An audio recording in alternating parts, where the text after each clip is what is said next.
雷神號1號巴士台9點新聞，我係你哋嘅新聞主持。喺今朝早有一架紅 van 俾恐龍偷咗，有觀眾提供片段，咁我哋一齊去睇下啦。從片段所見，呢一架紅色小巴泊咗喺度，然之後車門係開咗條啦，跟住有隻恐龍走過去，上咗車之後直接將架車偷咗。至今呢一架車仲未揾得返，俾大家睇下架車係咩樣嘅。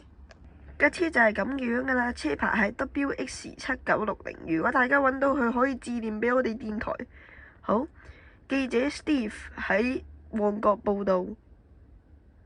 轉睇下另外一則新聞，尖沙咀出現咗碰瓷黨，有一架1A 線嘅九運巴士俾碰瓷黨撞到，一齊去睇下有咩情況。從呢段影片可以見到，有一架1A 嘅巴士正在停緊紅綠燈，而行人路係有6公仔嘅圖案嘅。然之後就有一個人衝咗過去撞咗落架巴士嗰度，然之後自己趴咗街，跟住佢就夾翻起身要個司機賠錢。喂，咪住，呢個咪就係我哋之前訪問過嗰個傻佬，點解而家轉行去咗做碰瓷黨嘅？喂，你而家係咪轉行轉咗做碰瓷黨啊？哇！邊度係碰瓷黨啊？明明就係架巴士撞到喎，咩係佢自己衝過嚟撞架巴士啫？你新聞都有講明咗係一架巴士俾人撞到啦。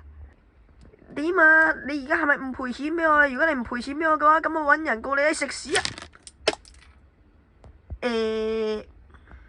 咁記者 Steve 喺尖沙咀報道啦，嗰條友好似死咗，咁我哋都追究唔到啦。